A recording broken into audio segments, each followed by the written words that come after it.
Good evening, everybody. Welcome to Sports Today. And today is that special day where you get to ask your questions to our expert, which is Deepdal Gupta. And let me remind you, this is not just you typing in your questions in the comment section because we do that very regularly. This is a bit different. It's with a twist. What you need to do is you need to click on that link that has been posted by Sports Today on Twitter, where you can just join us through a video. That's right. You can be featured on our Sports Today YouTube channel, and you don't want to miss that opportunity and ask any of your questions, and Deepta's got all the answers for you. With that, let's have Deepta. Good evening, sir. Welcome to the show. It's going to be a really interesting session today, I'm guessing. Yeah, I'm looking forward to it, Wriddhiman. I mean, it's. I hope I can answer most of the questions. Well, we've done this before, and I'm pretty sure you can. But how is Ahmedabad treating you? Well, we've been here for last 10, 11 days, but work for only 2. So it feels a little weird though. Can't really go out because being part of the bubble, you're kind of stuck inside the hotel and inside a very restricted area. But well, it is what it is. I know. And here with that, you've got a very first question. You've got Shai Manju asking, according to you, sir, what defines a bad pitch? Right. For me, I think a bad pitch is one which is physically dangerous. We've seen a few of these pitches where the ball is bouncing or spatting from a good length, or there is a physical danger to the players. That is one. The other bad pitch is where there is absolutely no life for anyone. So you could look at some of those pitches where you score 600, 700 runs, nothing for the bowlers at all. And we also have to understand that as far as pitches are concerned, there has been a trend. I honestly don't know whether it's a conscious effort or it is just happening otherwise, is the fact that when you look at white ball cricket, the pitches are very flat, which is very pro batting. But if last few years, the test match pitches have been bowler friendly, whether it's seam bowling or spin, it's been bowler friendly. And I like this. And I really, really like it because I think when we talk about test matches, it's the truest sense of the word. It is what it is, a test match. So I think a bad pitch would be either a 700, 800 run pitch where there is absolutely nothing, or some pitch which is physically dangerous for a batsman or any player for that matter. Alrighty. I hope that answers your question, Shai Manju. And he's quite a regular viewer, so thank you so much for dropping in question. With that, sir, we're going to take a second break, about 50 seconds, because How's That has something special for us. So let's take a look at it. क्या आप भी किसी अपने सपने मेरे तुम्हारे team 11 पे team बना रहे हो और बच्चों के साथ खेल रहे हो? हमारे साथ खेलोगे? हाउस दैट पे खेलो लेजेंड्स के साथ. हमें हरा और जीतो double cash. Log on to houseat.com and win real cash. Well, now you know how to do it. So have you been making your teams? Not really. We've got another question here. We've got Kshitiz Vyas asking, do you think Kuldeep will play? I doubt Kuldeep will play because I don't know. I mean, I think there are few things that he has to work on. One is that. Secondly, I seriously don't know how the pitch is going to be, whether it's going to have the same amount of turn. If it does have the same amount of turn, we might see, someone like a Washington Sundar, because of his batting skills, batting at number 7. So maybe that might happen. But again, do I agree with it? Maybe not. I'm happy to see Ashwin batting at 7 because he's found his mojo back as far as batting is concerned. He's batting really well. I wouldn't mind seeing Kuldeep, to be honest, because I still think he needs to improve on a few aspects of his. And I just want to see him get better because you know what, that left arm wrist spinner is not something which is common, which is, you don't see that very often. So we would hate to see someone like him not maximizing his potential. All right. Interesting. Also, this particular question by Mohan Singh is a very interesting one. He says this is a little ahead query, and he's asking, will India be under-prepared if they reach the WTC final coming from IPL? Whereas New Zealand would have played 2 tests versus England before the WTC final. Should BCCI plan something for India, pre-plan something for India? Ideally speaking, yes. And I think that's a very valid question to ask, because straight after IPL, you go for the World Test Championship. But unfortunately, because of the current situation, with bubbles and quarantines and things like that, it might not be a practical thing to do. But ideally speaking, yes, you would want to, play at least one side game or something before going into the World Test Championship. So it'll be interesting. And rightly said as well that England and New Zealand, they are playing, I think, two Test matches just before that. In the month of June, if I'm not wrong, or May end, early June or something, that period of time. So it'll be tough going from T20 into Test match cricket, but the current situation is like that. You really can't do much about it, I guess. Yep. Okay, we've got another question. We've got Miraj Bhatta saying, how do you see Rohit in England later this year in swinging conditions in Test? Yes, absolutely. Not just Rohit. I think that'll be a huge test for all Indian batsmen, because again, that's what Test match is all about, isn't it? You go to different conditions, different countries, and you have to kind of bat accordingly or play accordingly, whether you're a batsman or a bowler. So I think that's the beauty of Test match cricket. You go to different countries and try and adapt to those conditions, and you don't want it otherwise. I mean, can you imagine you go to Australia or England or India or anywhere in the world, it's all the same kind of pitches, the conditions are the same. Then the fun of Test cricket goes, right? You want conditions to be different, and you want this home away thing happening. Yeah, and yeah, it'll be a test. There's no two ways about it. It'll be a test. But I've heard this by a lot of people talking about, when India comes to England, there'll be green tops and all. Listen, the kind of bowling attack that India has right now, it's kind of well-rounded. So it's not that only Indian on green top Indian batsmen will struggle. It'll be the English batsmen will also struggle, the kind of bowling attack that India has. Nice. Okay, we've got another question from Nikhil Ranjan Bhattajarji. He's like, what is the future of Wriddhiman Saha? Does he not deserve a good farewell? That's a tough one. Does he will he get a farewell? Well, I still don't think his career is over, because I think we have to understand that, one, there is as of now, I don't see a third wicket keeper as far as red ball cricket is concerned. We have a few options with white ball cricket. With red ball cricket, as of now, I only see Rishabh and obviously Wriddhiman. Yes, Kona Bharat is there, but again, he hasn't played too much of red ball cricket in the last year and a half now. So as of now, I'm just looking at these two, and I think Wriddhiman's career is not over. Far from over is what I think, because he's what, 36, 37, maybe 37 right now, but he's an extremely fit guy. Yes, he's had his fair share of injuries, but he's a fit guy, and I don't think his international career is over, because there's a lot of cricket is going to be played over the whole of this year and 22, 23, and I'm sure he'll be around. Wriddhiman will be around for another couple of years, so I think it's far from over. Okay. Also, we are almost 10 minutes into the show. I'd just like to remind our viewers that while you're asking all your questions using the hashtag #AskSportsToday, let me remind you that you can actually click on that link and join us through a video call. तो आपका खूबसूरत चेहरा हम अपने YouTube channel पे जरूर दिखाएंगे अगर आप लोग हमें ज्वाइन करते हैं तो. Having said that, plenty of questions. The next one is Aryan Bansal asking, what are the chances of Asia Cup this year?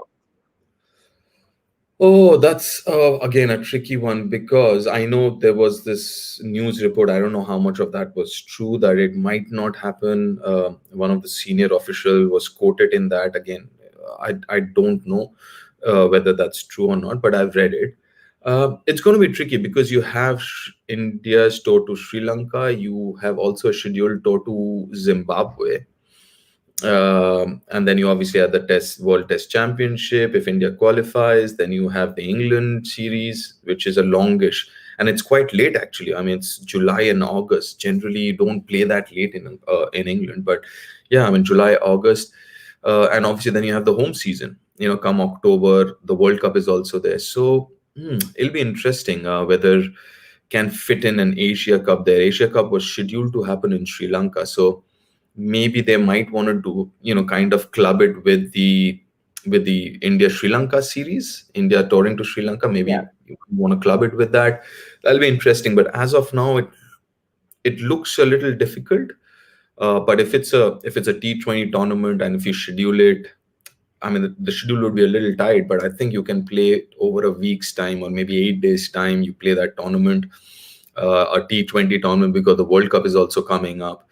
Won't be a bad idea. But again, with all the bubble and everything else, I mean, especially the quarantine, just have to be a little careful whether you don't overwork the players.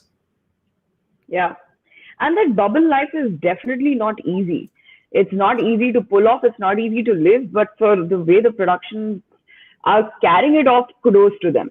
Having said that, we'll be joined by Meet the Vermas. And if you remember that, sir, Meet the Vermas were the people who are huge fans of yours, the entire family. What's up?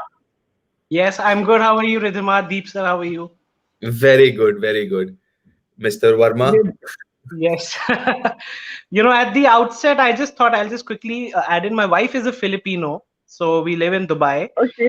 And the Australia series, the one that recently concluded, is the series that I made her watch for the first time. She had no clue of what cricket is, but we used to get up early in the morning and we used to watch it. And she became a fan of cricket watching that. And we, of course, discovered your channel and, and other things as well. So that was competitive cricket. And, even though she's somebody who hardly knew anything about cricket, then we started watching the England series. The first match was good, but we lost. Of course, we felt bad.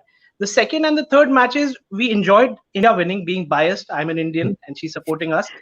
But the only concern was that, that the competition was missing due to various reasons. But as a viewer, I'm only particularly talking about as a viewer, she didn't enjoy it as much as I would have. And if she were to watch the England series first, I doubt she would have been as interested in cricket as she was had she watched. That's a very fair point. I think that's a very fair point to me. Nobody likes a 2-day test match, to be honest. I mean, even for someone like us, I mean, listen, I know India won, but end of the day, you want to see competitive cricket. And especially when we're talking about test match cricket and the fact that we need to popularize test match cricket, the more competitive it is. I mean, listen, your wife is a great example of that. A perfect example of that. So you play competitive cricket, you watch competitive cricket, you fall in love with the sport. But again, I mean, I would like to delve a little deeper and say, yes, maybe whatever. I mean, a lot of people have been talking about the pitch and all, but also someone like you, I'm sure you followed Indian cricket or followed world cricket. Correct. Do you also not think that the quality of batsmanship against the turning ball or even swinging ball, I mean, can improve, or you would expect them to play better? And for me, I think because of there is so much of white ball cricket, and on white ball, obviously we play on absolute flat surfaces like highway of pitches. So I don't know whether the whole defensive technique, which is so important in test match cricket, see, the attacking technique has improved. You see a lot of these big hits, sixes, fours, attacking cricket, reverse sweeps, switch hit, stepping out and hitting over long on and long off and all that. That has drastically improved. At the same time, has the defensive technique kept up with the moving times? I mean, that's my question. And when I think about it, I was a little disappointed with on that facet of the game in the last couple of test matches. Deep sir, if I may just add one thing here, if I may. On the last day of the the last day of the Sydney test, when Pujara was getting hit. Yeah, that was a Sydney test, right? The one. Right. That's right. Surprisingly, that was the moment my wife felt as hurt as I did, and that is when I told her this is actually test cricket. I mean, this is the test of one's batting skills. So that is one thing that Pujara has shown, as as you're talking about defensive skills, facing all kind of conditions. Similarly, coming back to the England one, I did tell her that this was an anomaly. As much as we like competition, both the teams in the first innings were doing well. After the 2-3 wickets, then it was like a rampage. 6-7 wickets fell real quickly. But again, as you rightly said, defensive skills have been missing recently.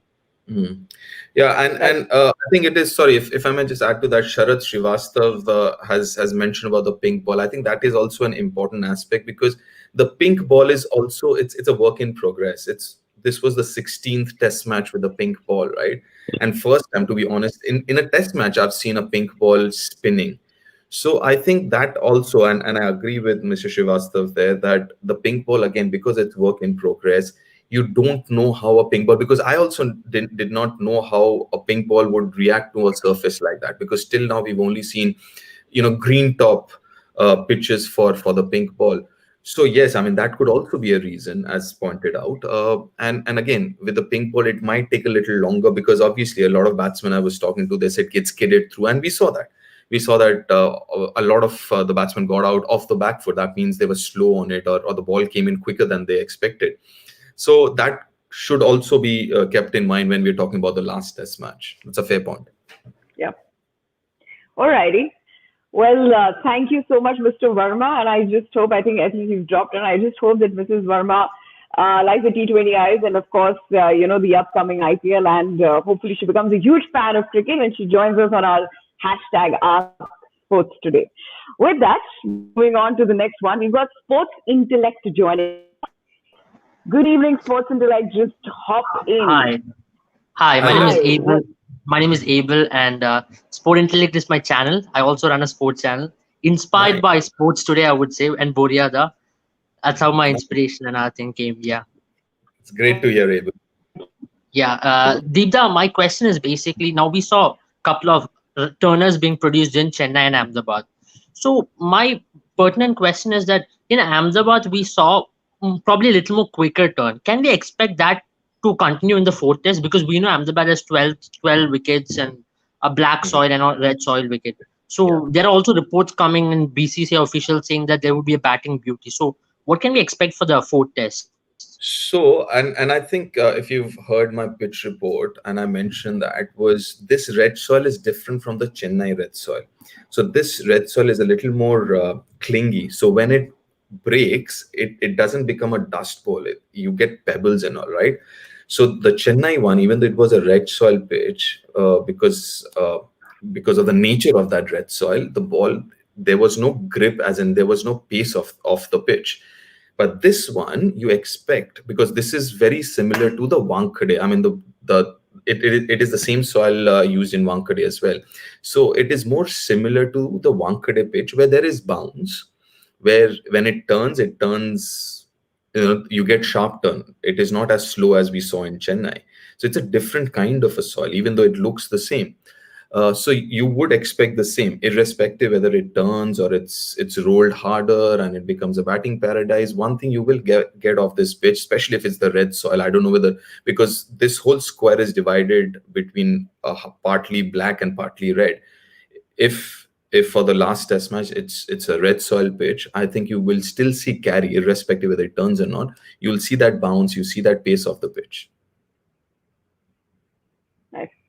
All right. I hope that answers your question, Sports Intellect. And of course, thank you so much for joining in. Hopefully, both our channels will grow leaps and bounds. With that, we've got another question. We've got another man joining us. We've got Arnesh Day. I'm sorry, Arnesh, if I pronounced your name wrong. Arnesh Day joining us. Arnesh Day. Hi, Amesh. Yeah. Amesh, I think you're on mute. We can't hear you. Amesh, we can't hear you. Your volume, I think you're on mute. Or your headphones are not compatible. Either of the two. Amesh, why don't you drop out and join us again? If you could just do that. All right. With that, so we'll move on to the next question that we have from Sitesh Kumar Panda. And he's saying, reports are emerging that Rohit will be rested for ODI series versus England. Is it true? I haven't heard anything, I'll be very honest. And if he's not rested, the interesting part would be especially T20, because Shikhar is also there, Rohit is there, and KL Rahul, who opens then. And obviously Virat is there as well. So it'll be interesting to see who opens then. But I honestly haven't heard anything on those lines, so I don't want to speculate, to be honest. All right. It's just confusing times that we are living in. All right, we've got Piyush Patel joining us. Piyush, what's up, Piyush? Oh, he's from Hi. UK. Yeah. Right, Coach. Hello, sir. How are you? Very good. How are you? Hi, Ridhima. Hello, My Piyush. question to you, sir, is playing spin is more a mental adjustment than a technique. Obviously, technique and temperament required to play in test match. But playing spin is more a mental than a skill, I guess. Because if you see in a first test, England played very well. Root scored double hundred. Ben Stokes scored good 80, and Danley as well, opener. I think he scored 80 odd as well. Yeah, Uh, you're right. so the first match everything was fine, but suddenly once the ball spinning, England was struggling. You know what, Piyushji, I think that's a very important point that you make, because when you're traveling and you're going and playing away from home, one of the biggest adjustment, yes, you have the technical side. And generally speaking, when you're playing at this level, obviously you're technically good enough to make those adjustments, or generally speaking. But I think the biggest change that you need to make is mentally. So, for example, when, let's say, from the subcontinent, let's say you go to England and you see 5 mm, 6 mm grass, right? Overcast conditions, 6 mm grass. The challenge more than technical, it's the mental side of it. You've got to understand and make you've got to have that confidence in yourself and in your ability, and be and not get scared would be the wrong word, or not lose that faith in your ability. Because most of the times what happens, as you rightly mentioned, Piyush, is you see the pitch, you see the conditions, and you think, oh geez, how am I going to adapt to this? And that becomes the biggest challenge. So, for example, I think the biggest challenge for England in the fourth test is to be mentally there, because and be focused enough to figure out what they want to do. And they need to be brave. They need to be brave on surfaces like these, which are challenging. Let's get one thing straight. It wasn't an easy pitch to bat on. So it was a challenging pitch.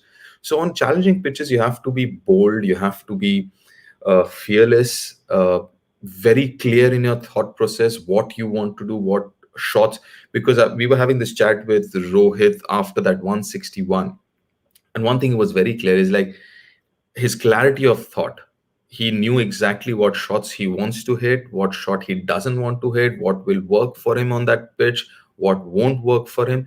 So I think, as you rightly put, Piyush, I think technically, yes, you need to make those changes when you're playing away from home. But I think the biggest challenge that you have to overcome is, or the biggest hurdle that you have to overcome is mental challenge. And, you have to be mentally fearless, especially when you're playing away from home. Yep, exactly what Rohit did. But having said that, thank you so much, Piyush, for joining in. And thank you so much for your question. With that, we've got Arnesh back. I hope he fixed his headphones. What's up, Arnesh? Good evening, sir and madam. My question was that now the third umpire checks for the no ball in every ball, and there is no decision of the umpire. The umpire is not even involved. So why can't we have a system where the third umpire checks for all the possible decisions in every ball? No umpire is involved, only the third umpire will check. Anish, listen, I'm a little old school as far as that is concerned, because I've been taught growing up, I've been taught that the umpire's decision is final. He's the authority. He's the main guy running the show. I would like that to stay. I would like that to stay, and the umpire still being, the main guy running the show there.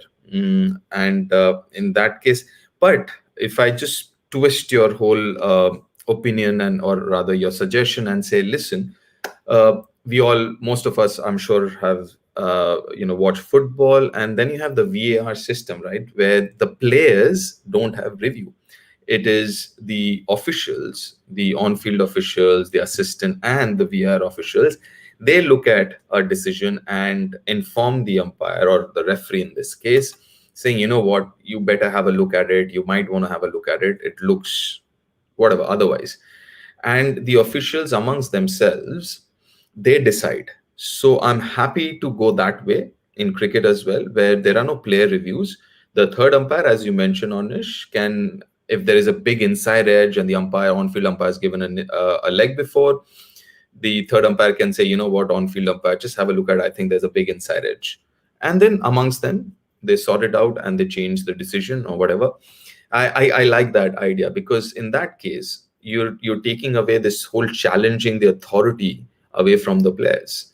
Because for me, I think the umpires still happen to be, for me at least, the most important people, the people who run the show. So yeah, I mean, players don't challenge them. Yes, if they've made, I mean, they are human beings, they will make mistakes.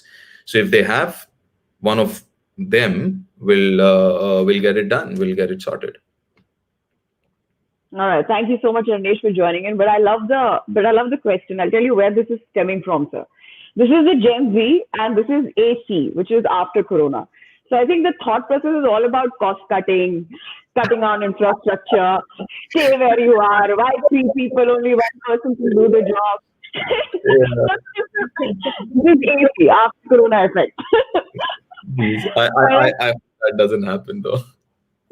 I just hope so. All right, we've got another question here. We've got Shatil Mayanath asking, how to improve playing spin in the modern game? Right, because I think that's a very, very good question, because of the DRS, obviously the technique has changed, right? When we were growing up, we were told your pad is your second line of defense. But with the DRS now, you don't have that option anymore, right? It is all about playing with the bat. You can't play with the pad anymore, right? So obviously techniques have changed, but one of the most important things, and footwork is so important in when you play spin, because you can play fast bowling from the crease. You can manage with your hands, you can manage, but on a spinning track, you cannot manage spin without moving your feet. So bottom line is you have to move your feet, whether it's off the back foot when you use the depth, or stretch forward, a proper stretch forward, or stepping out for that matter. So I think footwork, for me, I think it's so important when you're playing a spinner as compared to fast bowler. Having said that, I'm not saying footwork is not important against a fast bowler, but against spin, that becomes very, very important. All right. I hope that answers your question, Shatil. And with that, sir, just before the fourth test, tell me, what is the common consensus in the bubble? What are the predictions like? What is the rumor like? There's no rumor, I think, but we all were discussing this, and one of the biggest challenges for England would be, after the last two test matches, is to bounce back. They have good batsmen, they have good players. There's no two ways about it. It's a very good side, but mentally they have to be, like I said, more fearless, more bold in their approach. Something like what they did in Chennai, the first test match. I mean, they were more aggressive, more attacking in the mindset, because you can't defend and get away. And obviously the defensive technique, we've touched upon it before as well. So yes, you have to kind of, and Virat mentioned it, and I'm glad Virat mentioned it in a post-match interview, that you have to trust your defensive technique. I mean, you have to, trust your defensive technique. Be very clear in your mindset what you want to do. You can't be, double-minded or half here and half there with your thought process. And just back yourself, trust yourself, be fearless, back yourself. Because mind you, we are looking at, the last two games, we're looking at a 250 first innings total. Let's say 250 first innings total. We are not looking at 500. So 250 first innings total means it's not that people are expecting you to get a double 100, So just be fearless about it, back yourself, and be proactive. All right. There you have it. And that's all the time we had, everyone who's watching the show and everybody who joined in. Thank you so much for your time. I just want to tell you guys again that we do this every single Monday at 7 p.m. So now that you're getting a hang of how to join us on the video call, and all of you looking super pretty and decked up, so all you need to do is just click on that link that we tweet, and you can join us through a video call. Not just ask your questions in the comment section, but also join us in the video call. Also, I hope so you enjoyed yourself. Thank you so much for your time, Deep sir. Yeah, can I quickly just thank everyone who joined us and Yeah. asked questions and all, and thank you for all your time, and thank you, Wriddhima, as usual. Thank you so much, sir. Also, not just Monday, we're doing this also on Fridays. So 7 p.m. every Friday and Monday, it's hashtag Ask Sports Today, and we'll have our experts answer all your questions and join us through the video call, just like you all did it today. Thank you so much for your time. We will see you soon.